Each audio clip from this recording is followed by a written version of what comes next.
Okay.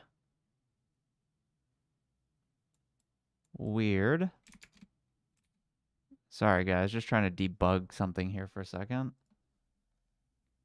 I thought I was live for a second, and then I wasn't. Okay. Weird. All right. I think we're good.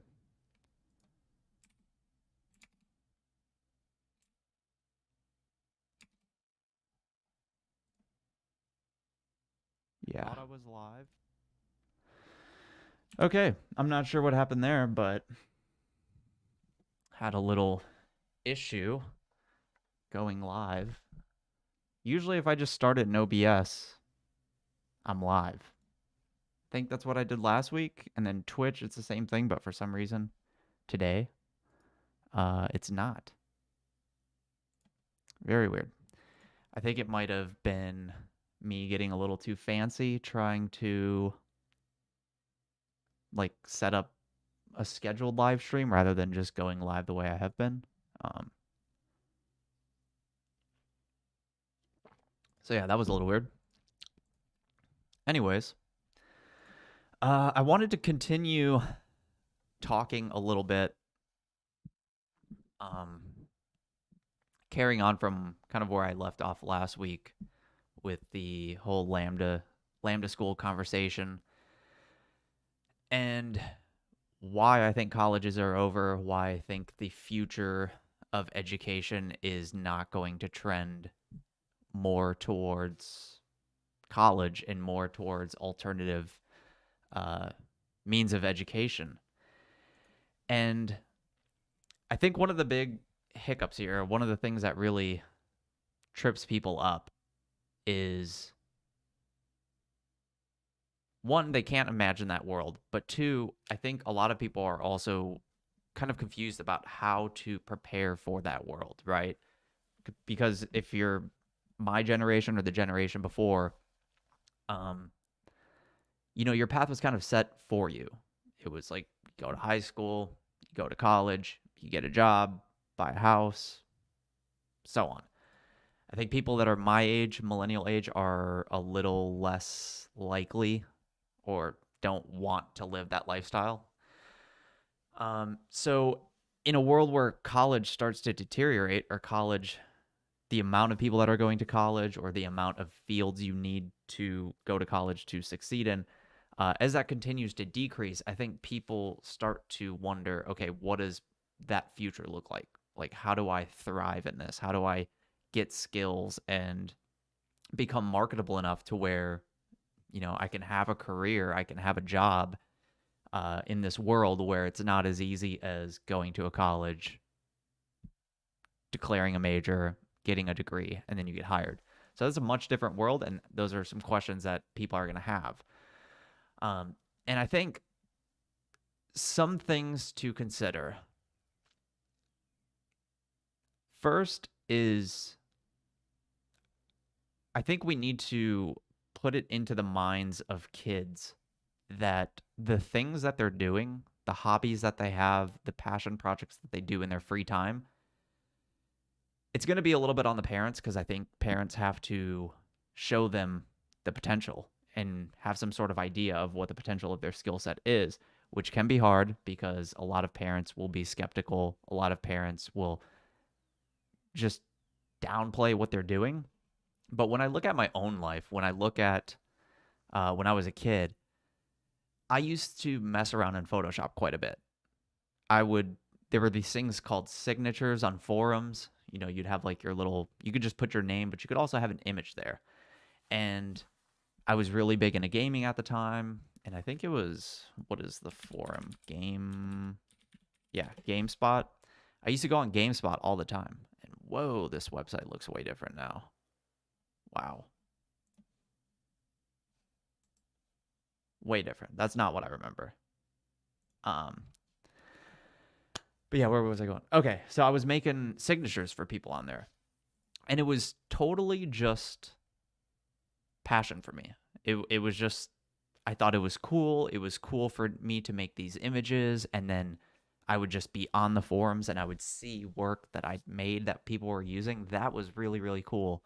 But then it was also just nice for me as a kid to create these things. I mean, it was like kids like drawing, kids like coloring.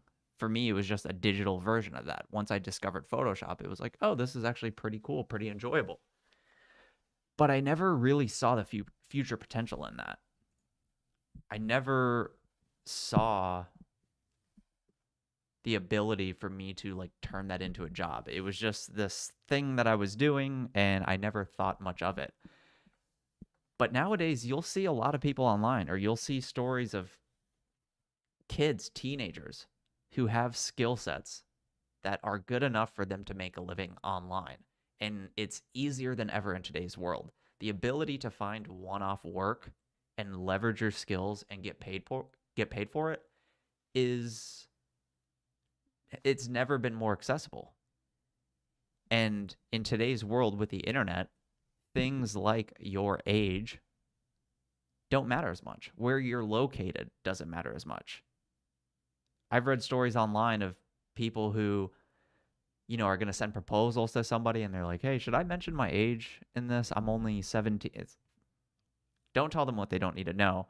But two, that's an amazing thing that you have teenagers that are essentially able to make money while they're still in school by just leveraging something that was probably fun. They started programming. Oh, I guess I'll learn how to program. They weren't necessarily setting their sights on working at Google right away. They weren't necessarily setting their sights on working at Facebook.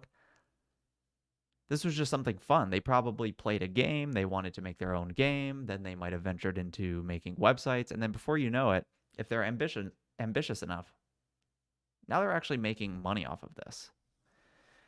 And even if it's something that you don't pursue right away, just that little bit of time, I think puts you above so many other people. Because if you have just a base level understanding of what you're using, and in this case, we'll stick with Photoshop. If you just kind of know how to navigate Photoshop, and let's say you did it for a couple of years, you're like 15, 16, you were just doing random shit on the side in Photoshop. Even if you never got really good at it, even if you were just doing little projects here and there, just knowing your way around the tool, that in itself puts you way above a lot of other people, because there are so many people out there that will open software like Photoshop and just be paralyzed by how much stuff there is. And I get it, because I've done it as well. The little bit of work that I've done in Adobe After Effects, the first time I opened it, it was a nightmare, especially when you're doing something and it should only take 10, 15 minutes and it ends up taking you 3 or 4 hours because you don't know any of the terminology. You know nothing about the tools. You're trying to figure all of this out. Just having that level of familiarity with the software does so much for you. Because in the future, let's say you are trying to get some sort of freelance gig, or there's some job that you're interested in, that little bit of familiarity is all you really need to have the confidence to say, yeah, I know that. And in a world where you don't necessarily need to go to college to learn Photoshop, you could apply for a job, say you know it, and in the week, 2 weeks, 3 weeks that it takes for them to get back to you, or in that 1 to 3 weeks that it takes for them, to just go through all of their applicants, you could literally find a Coursera course or a Udemy course or any of the online schools, find a course, and ramp up Photoshop to the level that you need it to in that short amount of time. This is actually very possible. And it's also worth noting that even though these are just passion projects as a kid, or just passion projects that you were doing for yourself, it's still worthwhile. It's still output. It's still something you can show somebody. It's an item on your portfolio. There's so much value in doing this work, and I think so many people discount it. This is why a lot of times people say, like, hey, if you're trying to get a job as a developer, like, make something. Make something for somebody. Redesign their website. If they're not interested, and if they're like, we don't like it, or they say, hey, we really have no need for a redesigned website right now, you still get a positive out of it. You still get to, if you want to, create this whole case study, show their original website, the new website, why you went with those changes. They didn't end up using it, but that's still work that you did, right? You can paint a painting. If nobody buys it, sure, that might suck because you didn't get however much you were planning on getting from it. But you still have a painting. You still have something that shows what you're able to do. So if you're younger and you're doing these sort of passion projects, don't just push those off to the side and think that that's nothing. That's a lot. And if anything, your age actually adds to what you're doing. They're impressed that somebody who is only 13, 14 years old managed to do all of this stuff. And even though it didn't get anywhere, even though they weren't paid for it, one, they were able to work all that time without getting money to pay the bills. But they also learned a lot in that point of time. And you literally can create your portfolio. You'd be surprised how many people have portfolios with, I don't want to call them fake projects, but just projects that weren't ever actually given to somebody. They weren't actually delivered to anybody. It was either something like that where they rebuilt a website for somebody hoping to get a lead, or they just did it because they needed another item on their portfolio. Those are totally legit.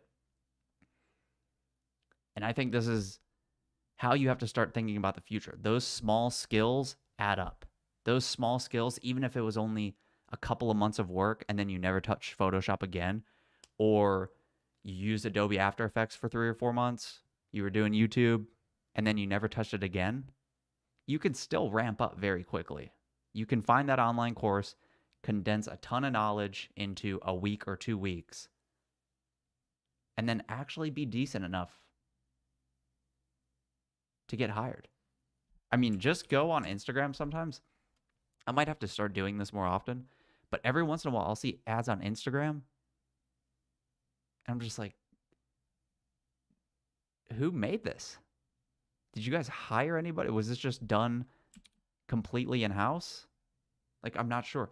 But if you're somebody like that who has this skill set and you're trying to find something, that can be your in. Just DMing somebody on Instagram, a completely cold email, and saying, hey, I saw this ad. You can do better.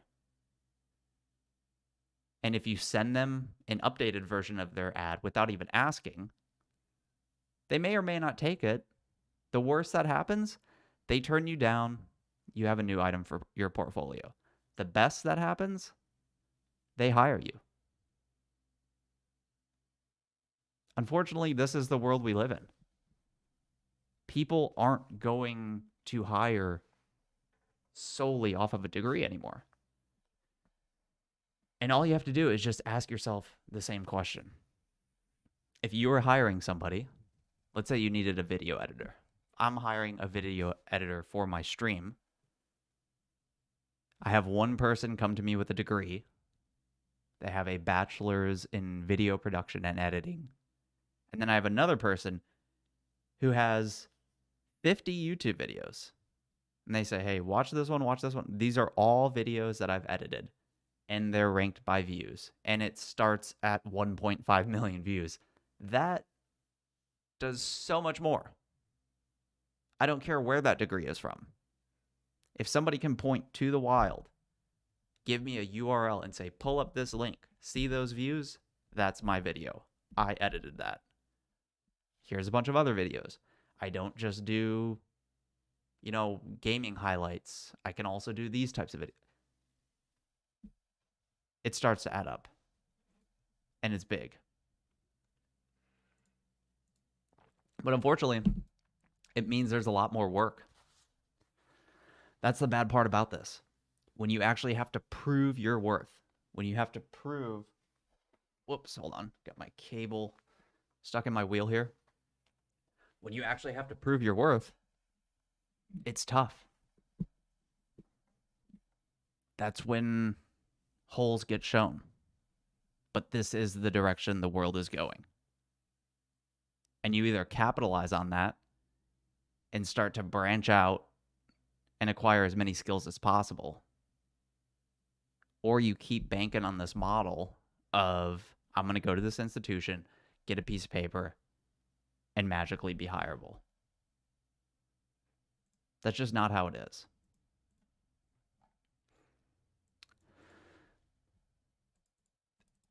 And unfortunately, this seems to be a trend just in general. I think people are in a state of mind where they want to outsource as much effort as possible. I see this on social media all the time. And I got an email the other day from this newsletter I'm subscribed to that talks about this. Financial education is a national emergency. I see so many people on Twitter, on various social networks, talking about how many Americans are living paycheck to paycheck, talking about how many people are in debt, talking about how much student loan debt there is. And this is a very real concern. Don't get me wrong. But the solution seems so simplistic to me that I almost question how serious they're being sometimes. Because the solution is always, we're not being taught financial literacy in school. There was no financial literacy class in high school. There was no, hey, here's how you budget. Hey, here's how you save. Hey, here's what a 401k is. They never explained that to me. But why are you waiting? Why are you waiting for somebody to tell you this information when you can literally go, and I just did dollars or bang Google there, so it Googles it, but financial literacy course, like a free course. Look at that. Not that hard, right? But so many people want to say, like, hey, this isn't my fault. I wasn't taught this in school, as if you can't Google it. And if you're 18, 19 years old, okay, I get it. You might feel like the system failed you a little bit. But if you're a parent and you're still complaining about this, why aren't you, as a parent, just teaching your kids yourself? That's what you should do. Or go to your school, join the, what is it, PTA, and try to get this changed. But this, like, collective national, we weren't taught this. This needs to be in school. Or we need to take personal responsibility and just start teaching this stuff to ourselves, or sign up for a course and do it. But the reality here is, and a lot of people don't want to hear this, is that financial literacy is a lot like exercising. Everybody wants to do it. Everybody says, I want to be healthy. I want to be financially responsible. But actually doing it is the hard part. Everybody says, I want to work out. I want to be healthy. I want to get in shape. But then you go to the gym, you realize it sucks. It's not fun. You're sweating. You're miserable. And then you check out. Financial literacy is the same thing. Because you're going to get your paycheck. You're going to put all this money aside for bills. Okay, rent goes here, electricity, water, all that. And then you're left with what you have left. And you're like, but I really wanted to buy this thing. And rather than saving the $100 a month for 12 months, so you have $1,200 to buy whatever you want, instead people swipe the credit card because it's quick and easy. So I find this effort to put financial literacy, or to put personal finance classes in school, that it's going to be about as effective as PE was in teaching us that we should live healthy and active lifestyles. Those who care, do it. Those who don't, don't. Personal finance classes are going to do the exact same thing. People who want to spend money on clothes and shoes when they shouldn't be are going to. And people who are responsible enough to say, I'm not going to go to McDonald's, I'm going to get something healthier instead. Same way, like, hey, as much as I'd like a new pair of shoes, I probably shouldn't. Those are the same type of people. A class isn't going to do shit. I'm sorry. Like, am I missing something here? I really think these are the exact same things. Mitch Lozada says, are you going to do social political commentary content again? Yes, I am. That's why I'm here. That's why I'm here. I never should have stopped, but I did. And the entire time I was gone, I would be going on about my day. I would think of a video. I'm like, ah. But I just got a little burnt out, I guess. I don't know. I just got too caught up in subscriber counts and view counts and stuff like that, rather than just trusting in the process and just saying, hey, just keep releasing videos. You like doing this. The people who watch it seem to enjoy it, rather than just sticking with that plan, trusting the process. I was just way too focused on, I've been doing this for 2 years. I should be here and I'm here. Just these arbitrary goals in my mind.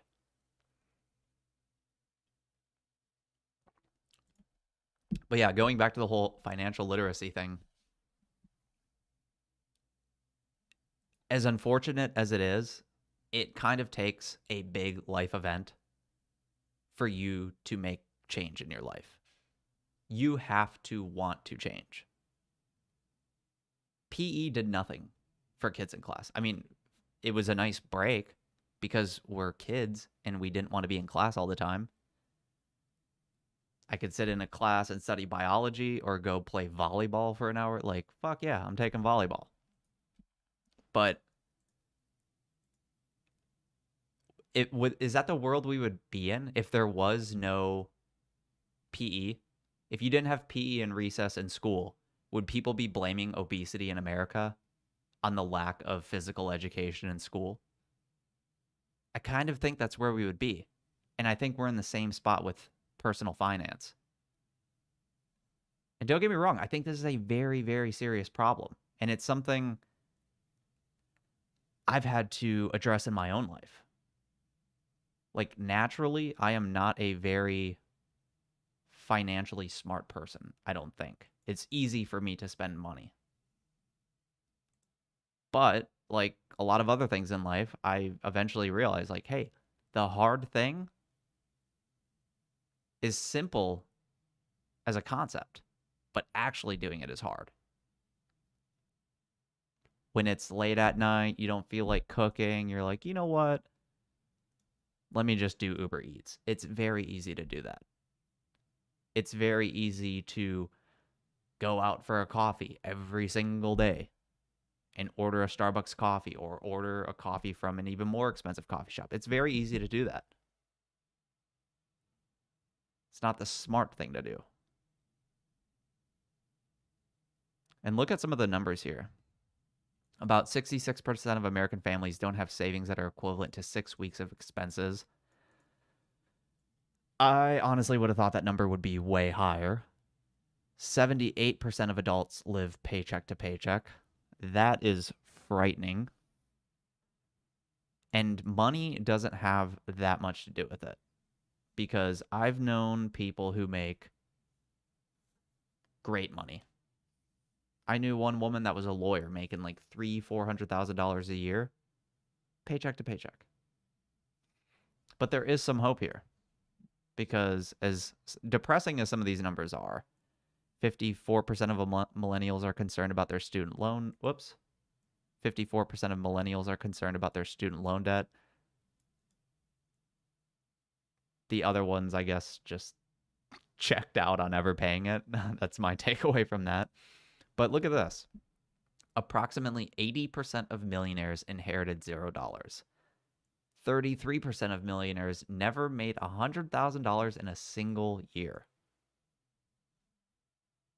That's pretty crazy. A third of millionaires never made $100,000 in a single year. And for most people, that's like making it. Like you're doing very well. I mean, they actually have a name for that. Like, oh, are you making six figures? It's like, oh, you've crossed that threshold. You're no longer in the 50, 60K, 70K, even though you can live very comfortably on that depending on where you live.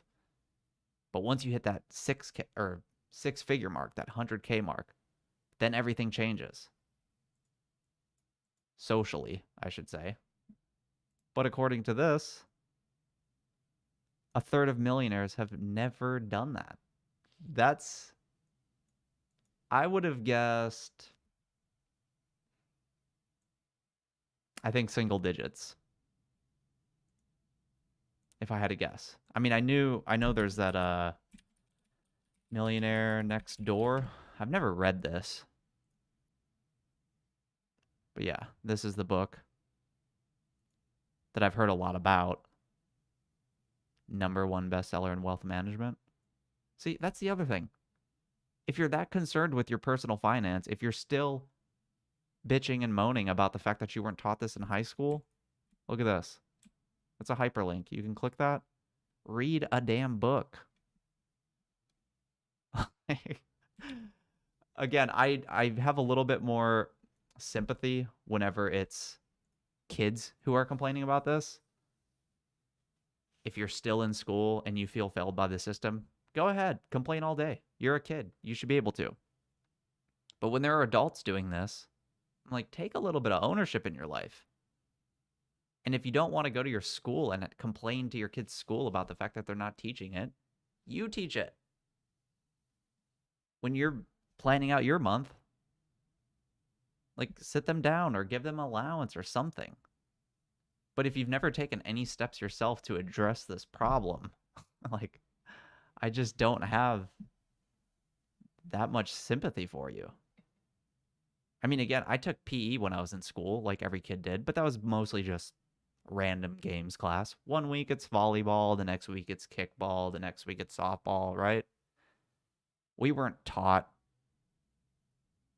much about anatomy. We weren't taught lifting. Like, hey, here's how you squat, here's how you bench press. We weren't taught any of that. But I didn't just sit around and bitch and be like, oh my God, can you believe the physical education courses in school? All we did were just play stupid games. Why didn't you guys teach me the real shit? I just went on YouTube, watched videos, bought books, read books, asked questions to people who are working out, took some ownership, and just did the damn thing. Likewise, I mean, again, I'm no like personal finance expert other than this is a pie of how much I make. Make sure that what I'm spending isn't bigger than that pie. Right? That's kind of how I approach personal finance. Nothing too crazy. It would be like if somebody was not super serious about the gym, not super serious about lifting, but they're like, hey, I'm just going to do something every day. This day I walked for 30 minutes. This day I got one of those rental bikes in the city, rode to lunch. Like it could be something small. But stop looking to the system to fix your problems. Michigan says, nice. I followed you during my red pill journey. Looking forward to it. I'll come back to put a longer comment. But again, glad to have you back. Thanks, man. I appreciate it. Found me through your red pill journey, though. Interesting. I wonder what video led you here. Also, I think there's like 2 versions of red pill now. There's like the old school red pill of like manosphere red pill, and then there's just like political red pill. So it could be either one of those.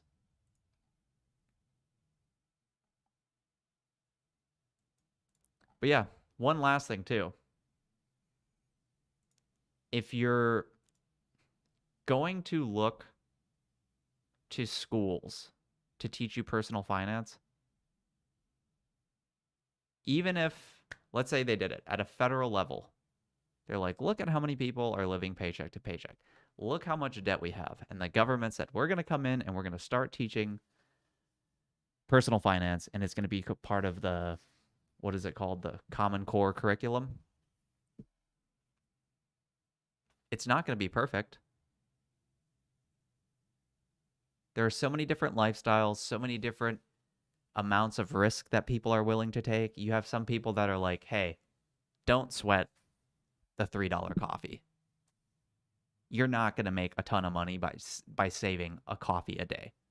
But then you have some people who are like, no, you need to sweat every single one of those purchases. You need to be a penny pincher. So you have so many different competing ideologies. You're going to have some people that are like, what about crypto? And then your teacher's like, crypto's a scam. And you're like, what the fuck? Like, I want to learn about that side of personal finance too. Nobody's ever going to be happy. The best thing is talk to people that you know are wealthy. Like truly wealthy, not people who own stuff. I think that is one of the bigger takeaways from this book I showed earlier. And one of the takeaways here, the rich people that are around you, the truly rich, might not be the people you're expecting. Because that one person that lives next to you that has a Tesla, they have a new pool in their backyard, they have all this dope furniture in their house, they have nice clothes. They might be broke as shit. They have nothing. And then the person who's driving like a Toyota Camry doesn't wear the nicest clothes. That person might be balling out of control and you have no idea. But that's what it takes. Like if you want to have your money go a long ways, you're going to kind of live a boring lifestyle. It's not going to be fun because everybody else is going to want to go out every Friday, get dinner, get drinks, go out drinking again. Like that shit adds up. So it does take a certain amount of craziness to make it work. In the same way that if I go to a party and I turn down a beer, people are like, oh, you're too worried about getting fat, Mr. Workout. Like, you're going to get some comments and it's going to make you cringe. You're going to be like, oh my God, really? Like, that's your takeaway from this? Discipline isn't met well. It isn't always met well. People just think you're weird.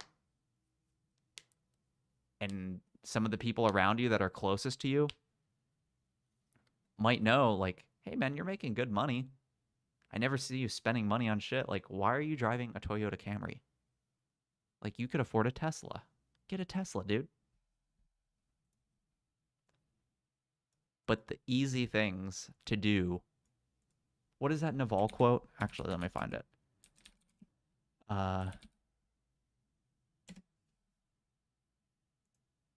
Yeah, here we go.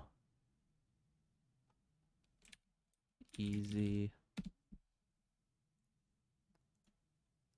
Oh, you bastard, Squarespace. Oh, I guess it isn't Naval. I guess Naval just was quoting another guy. But yeah, this sums it up. Easy choices, hard life. Hard choices, easy life. The two examples I provided here today apply to that.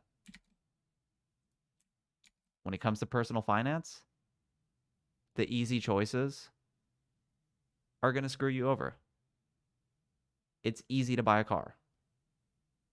It's easy to buy it or to rent a nice apartment.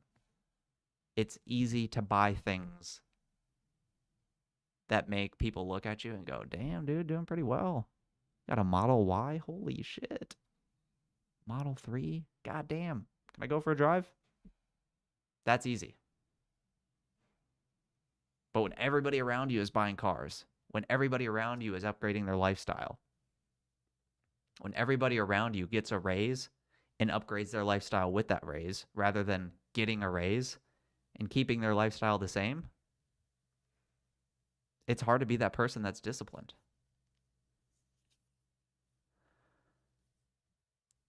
And putting this stuff in school isn't going to do much. Because it takes those big, big moments in life, I think, to make a change. It takes that 1 month where you legitimately thought you weren't going to be able to pay rent, or it takes somebody in your life that you know isn't healthy, takes them dying for you to be like, hey, I probably need to get my shit together. Personal Finance 101 your senior year of college, or your freshman year, or your senior year of high school, freshman year, whatever. That's not going to do it.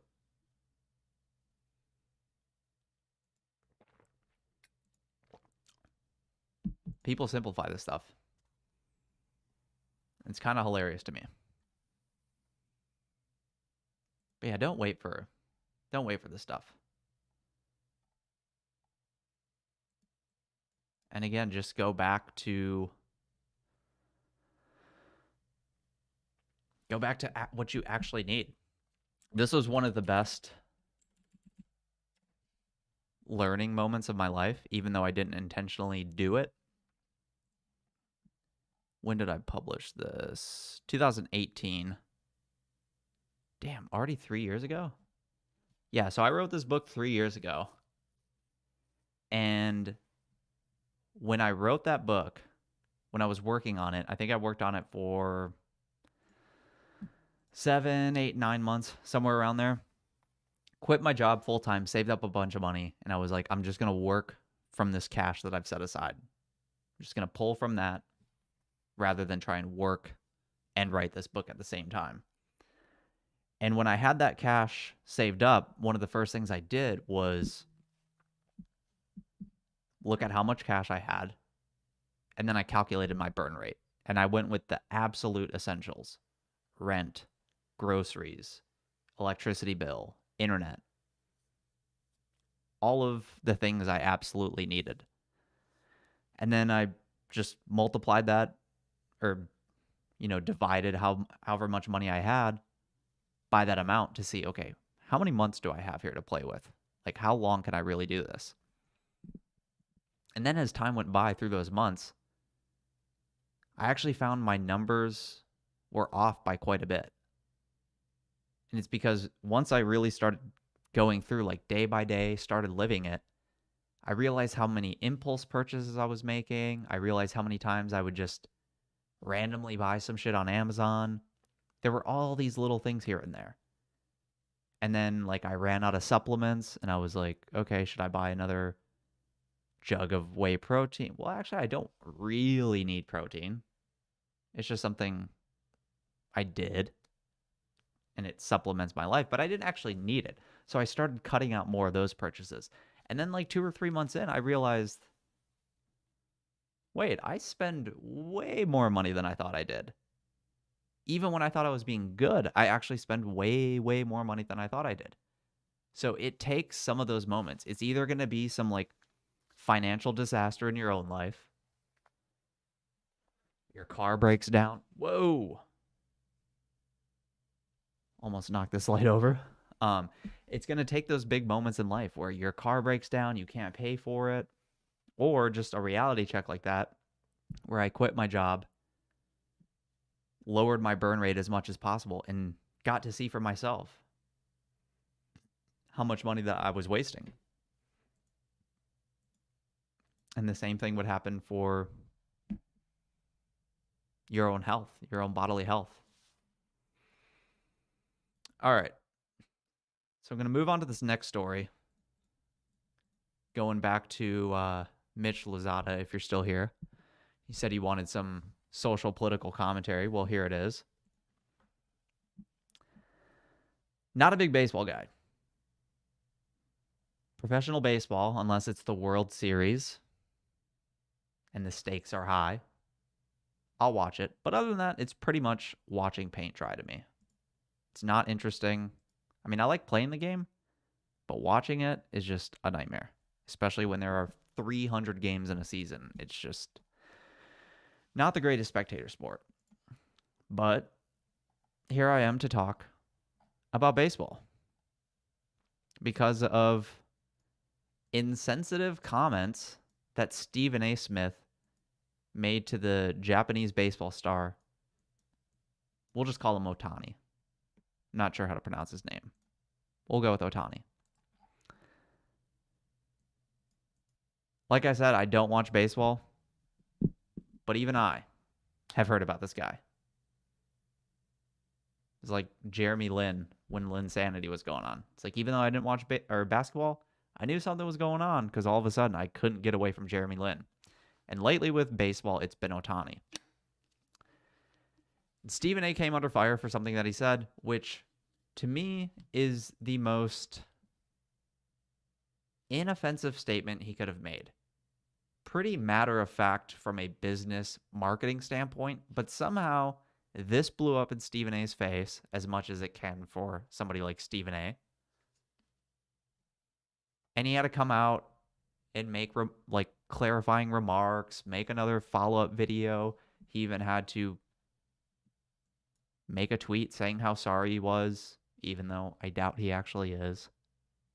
Because if you have any brain cells, you know what he meant by this. But this is basically what he said. And if you couldn't guess already, Ohtani is Japanese. Stephen A said, on many occasions, not that. Where's the quote? I just had it. Are you shitting me? Oh, I didn't scroll down far enough. He said, I don't think it helps that the number one face is a dude that needs an interpreter so you can understand what the hell he's saying. There was a bit more before that and after that. Not too much. But this was the thing that really got Stephen A. This comment. I don't think it helps that the number one face is a dude that needs an interpreter so you can understand what the hell he's saying. Now, I will say, I think the fact that what the hell was thrown in here played a big part. Because read that differently. I don't think it helps that the number one face is a dude that needs an interpreter so you can understand what he's saying. That what the hell he's saying does change it a bit. I'll give you that. But still, do we not know what he means by this?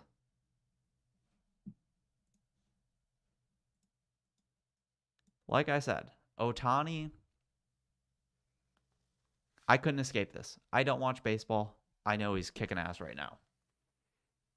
But it does impact your sport to some degree, or it can have an impact if the star of your sport that's based in America can't speak English.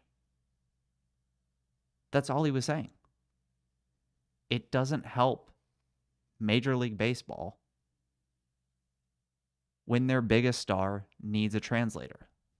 There's so much that's lost in translation.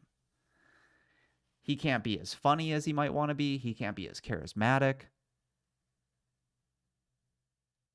And the average viewer is going to have a harder time identifying with this. And I don't think it's based on racism. It's just a language barrier. It's just an interaction barrier. Whether it's conscious or not, there's probably less camera time that you get with somebody like him too. And I don't think this was anything disparaging like they're saying here. Smith said on First Take on Monday, his remarks drew ire from Asian American community and ESPN columnist Jeff Passan. I don't read this as him being derogatory towards Asians in any way. It's just a fact. If you look at MMA, look at UFC. Conor just lost, like what, a week and a half ago? The biggest name in combat sports right now. If Conor couldn't speak English, do you really think Conor and Dustin would have done 2 million pay-per-view buys a week and a half ago? Do you really think Conor would have been who he is today if he needed a translator every time he spoke, at every press conference, when Conor's talking shit, just playing mental warfare with his opponents? You're telling me Conor would be as big of a star today if he didn't know how to speak English? There's no way. I don't see it. The difference between fighters in the UFC that know how to speak English and don't. It's a dramatic difference. And it sucks. I get it. That's why whenever people are talking, whenever people, tell you to check your privilege, all this stuff, it's like, look, if we're really going to start checking privilege, your native language is English. That's the biggest privilege of all. And we see it in the UFC all the time. Look at all the big stars. Look at any of the foreign stars. They usually can speak at least a little bit of English. And it's not like we expect them to be fluent. They don't have to be perfect. You just have to be decent enough to where we can understand you, to where you can make those jokes. You can directly talk about your career. You don't have this robot of an interpreter next to you. Like, when it's actually you, it means so much. It's just clunky having to have the reporter talk to the interpreter, interpreter to the athlete, athlete to the interpreter, interpreter back. It's a nightmare. And it does matter. This has nothing to do with race. And I'm not a big Stephen A. Smith guy. It's not like I love this dude and I'm like coming to his defense. I don't really care for him. I don't hate him, don't like him, just kind of indifferent. I've heard clips of him where I'm like, this guy's a genius. I've heard clips of him where I'm like, this dude's a dumbass. I've heard both. All he was talking about here was the reality of the situation. Again, to go back to the UFC, think about a guy like Khabib. He speaks English better now than ever, but it's still not great. But that was all Khabib needed to get to that next level. Sure, Conor helped. There's a bunch of other people that helped. But that little bit of English is all he needed to do what Stephen A. is saying here. To have a person be the face of your organization and it actually works. And it works really, really well. Like, check out this clip. One of the best ones ever of Khabib. Not the best English in the world, but it's a damn good clip, and it was great for the UFC. Other names, were they saying, okay, what do you think about this guy? What do you think about that guy? What was the process like? I told first, hey, where is this Burger King? Take this Burger King here. I need this guy. Because he put tweet a couple weeks ago, I'm stay ready. Now where's this guy? 6 days for make weight. It's good days, like it's not like 2 or 3. It's that was all they needed from Khabib. Where is this Burger King? Keep in mind this was shortly after Conor did a Burger King commercial. Does that comment ever happen if he has an interpreter? Imagine trying to translate that to get the humor in his native language, and then he has to trust that the interpreter is going to accurately make that comedic moment hit in English. It's not the same effect. If Khabib doesn't know English, I'm not saying he's not big. The dude is pretty dominant, but he's not as big as he is. There's very, very little chance that happens. And it's sad. And I do feel bad for some of these people because I follow fighters who, I'm on their Instagram. I check their stories and they're like studying English. That's another thing they have to do in addition to their full-time job. Not only are they training, learning how to box, learning how to wrestle, learning jiu-jitsu, learning takedown defense. Oh, and they also have to take English classes. Because that's how they're going to make themselves marketable. This is also one of those things that only goes in one direction. Like, if anybody, imagine a white person saying, hey, I moved to China and, I wasn't that marketable there. Like, I was making videos. I was making content, trying to get into their country. And they're like, do you know Chinese? No, not at all. They'd be like, well, hey, man, maybe you should like learn the language. Like, be respectful to them. Learn that only goes the other direction whenever it's not white America. If we were to go to another country and try and make it there, they'd be like, it'd probably help if you knew their language. If you're wanting to make it in China, it might help if you know Chinese, you dumbass. But the second they come to America and Stephen A makes a comment as obvious as this is such a no shit comment. It had nothing to do with the fact that the number one faith, as if Americans just would not be able to deal with a Japanese doing well in Major League Baseball. God damn it. It's got to be a white boy. That has nothing to do with it here. It's complete 100% marketing. That's all this is. And this necessitated trending on Twitter, writing this shit out, saying obvious stuff that he should never have to say.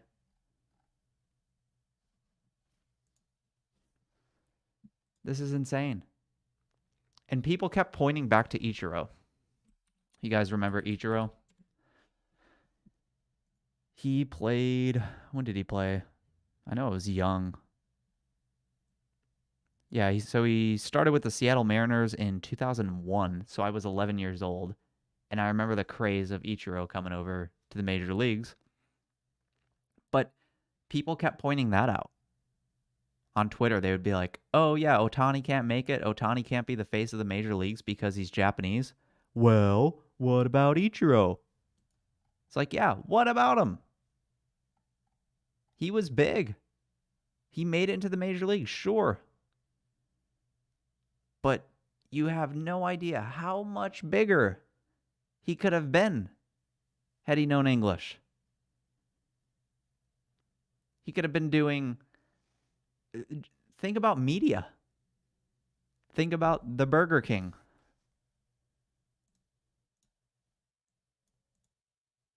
It's a lot easier for a company like Burger King or Powerade or any of these companies to leverage a sports star to be in their commercial or to be a brand ambassador if they know English than it is to teach them the 2 lines for that commercial where they're not really speaking English.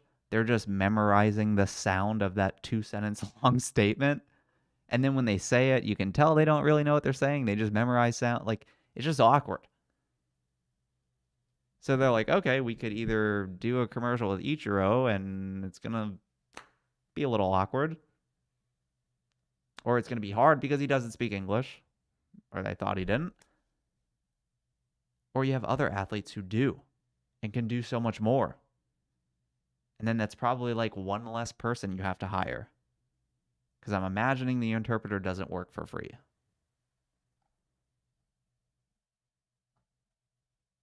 So this whole going back to Ichiro as if he's the case in point that Stephen A is wrong on this, it just doesn't sit. I can't make sense of it because you have no idea what could have been. He was big. At least from my 11-year-old memory, he was big. But who's to say he couldn't have been 2-3 times that big? We have no idea.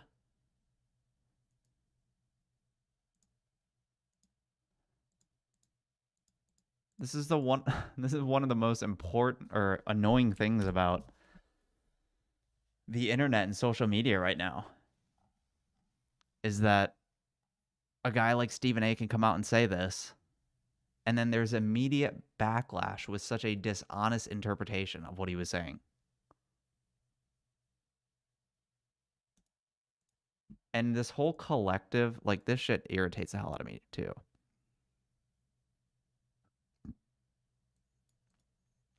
The reality of the situation that you have Asians and Asian Americans out there that were obviously very, very offended by what I had to say yesterday. Okay, so those are actually his words. But what irritates me is whenever people come out and like collectively speak on behalf of a group as if everybody like them will agree with them. It's just this collective disgust with what Stephen A. Smith said, which is not the case.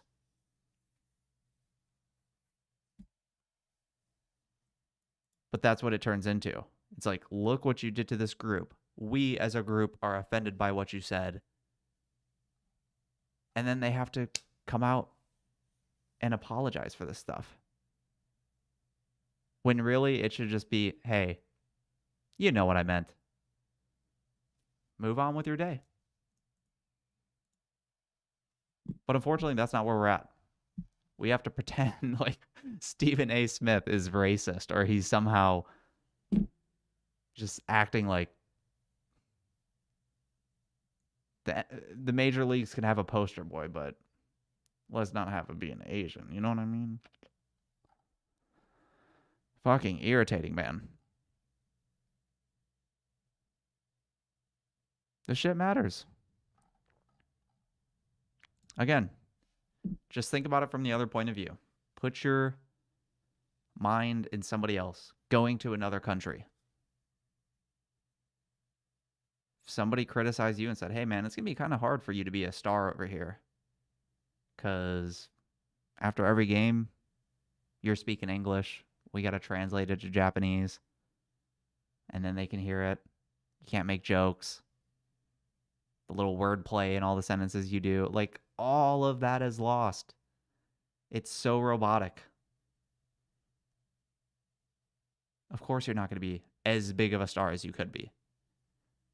What would you expect?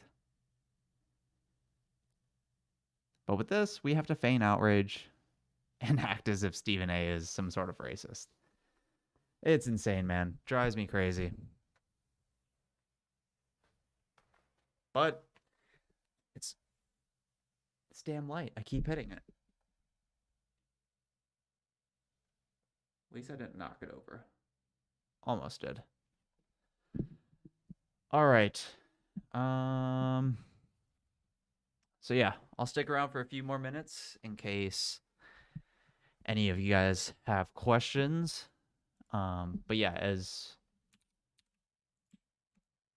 where is it? As Mitch Lozada said earlier, yes, I'm back to doing social and political commentary on this channel. I'm going to be live streaming here every Sunday at 2 o'clock. Probably go for like an hour and a half, depending on how active chat is and how much I want to talk about. But yeah, in addition to that, I will be doing some standalone YouTube videos like I used to. And then if you are so inclined to watch, I'm also on Twitch. I stream there Thursdays and Saturdays at 3 p.m. Eastern, and I stream myself drumming. So this past Saturday, or yesterday, I streamed myself on these drums right here, in the process of making a drum cover, but coming up with the drum part for a song. So what I'm doing there is on Twitch, I'm live streaming me listening to a song, coming up with the drum part as we listen to the song, a little bit of practice here and there, make sure I got it in my head and remembered. And then after a couple more streams, then I'll do a live performance on stream, clip that out from the Twitch VOD, and upload that on YouTube as its own video. So the cool part there being, and this is just something I want to provide for you guys, is I don't want to just publish a cover out there. I also want to have some of the behind the scenes so you can see the whole process on how this is put together. So I thought it'd be cool to watch something like that. Maybe it is, maybe it isn't. We'll see. Just gotta throw some shit at a wall and see what sticks. But yeah, that's the plan. So if you want to watch me on Twitch, link is in the chat. Same as my YouTube handle. Closure, the S is a 5. All my drumming is there. And then if you want to stay up to date on my YouTube videos, just subscribe to this YouTube channel. And again, every Sunday, 2 p.m. Eastern, I'll be doing live streams. And then on Twitch, Thursdays and Saturdays at 3 p.m. Eastern, doing my drumming streams. So that's all for today, guys. Hope you enjoyed it. Mitch, thanks for dropping by. Really appreciate it. Yeah, if you guys have any questions, you can find me on Twitter, message me there. But thanks for joining me today, and I'll see you guys on next Sunday.